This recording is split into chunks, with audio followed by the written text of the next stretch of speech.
Hello, bachcho. Let's read the question. The question says, consider the following statement A. Acetyl coenzyme A can be utilized in the synthesis of fatty acid. Statement B. Proteins mainly act as substrate for respiration and enter into pyruvate. How many are correct? Option A, only first statement is correct. Option B, both are wrong. Option C, only B is correct. Option D, both A and B are correct. Question में हमारे पास दो statements दी हुई है, हमें दो statements के respect में correct option को चूज करना है। इस क्वेश्चन में हमारा जो की कॉन्सेप्ट यूज हो रहा है that will be cellular respiration. Cellular respiration एक ऐसी प्रोसेस होती है जिसमें हम ऑक्सीडेशन करते हैं सबस्ट्रेट्स की in order to liberate energy. तो सेल्यूलर रेस्पिरेशन में क्या होता है?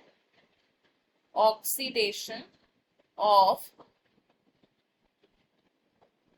सब्सटेंसेस। ऑक्सीडेशन क्यों हो रही है? To liberate energy. और जिन सब्सटेंसेस की हम ऑक्सीडेशन करते हैं उन्हें हम क्या बोलते हैं? दीज आर कॉल्ड रेस्पिरेटरी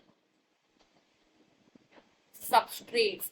सबसे कॉमन रेस्पिरेटरी सबस्ट्रेट जो है इट इज अ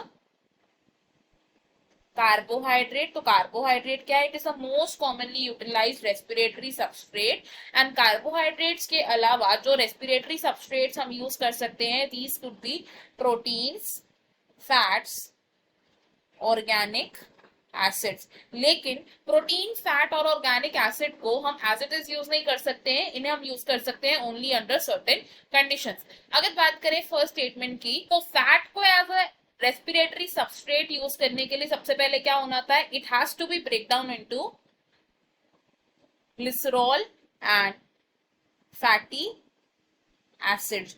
जो ग्लिसरॉल है ये कन्वर्ट होता है into glyceraldehyde, phosphoglyceraldehyde which is PgAl molecule, and ये देन एंटर होता है इनटू ग्लाइकोलिसिस। और अगर बात करें फैटी एसिड्स की, तो फैटी एसिड्स को फर्दर डिग्रेड होना होता है into acetyl coenzyme A, and ये जो एसिटाइल कोएंजाइम ए है ये एंटर करता है into the link reaction product.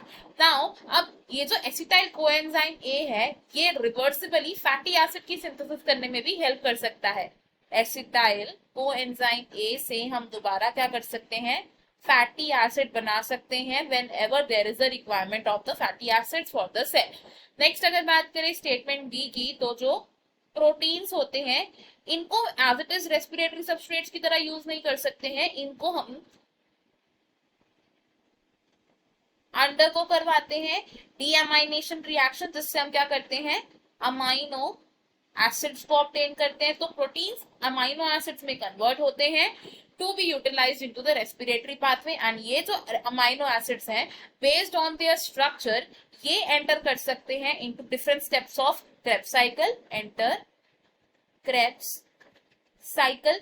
Secondly ये एंटर कर सकते हैं एज एसिटाइल कोएंजाइम में, या फिर ये एंटर कर सकते हैं एज पायरुवेट। लेकिन जो प्रोटीन्स हैं ये यूजुअली रेस्पिरेटरी सबस्ट्रेट्स की तरह यूज नहीं होते हैं। तो अगर हम अपने स्टेटमेंट देखें तो फर्स्ट स्टेटमेंट हमारी करेक्ट है लेकिन सेकंड स्टेटमेंट हमारी रॉन्ग है। तो ऑप्शन ए यहाँ पर करेक्ट हो जाएगा एंड बाकी के ऑप्शंस है wrong. Final answer for the question is option A. I hope you have understood it well. Best of luck. Thank you.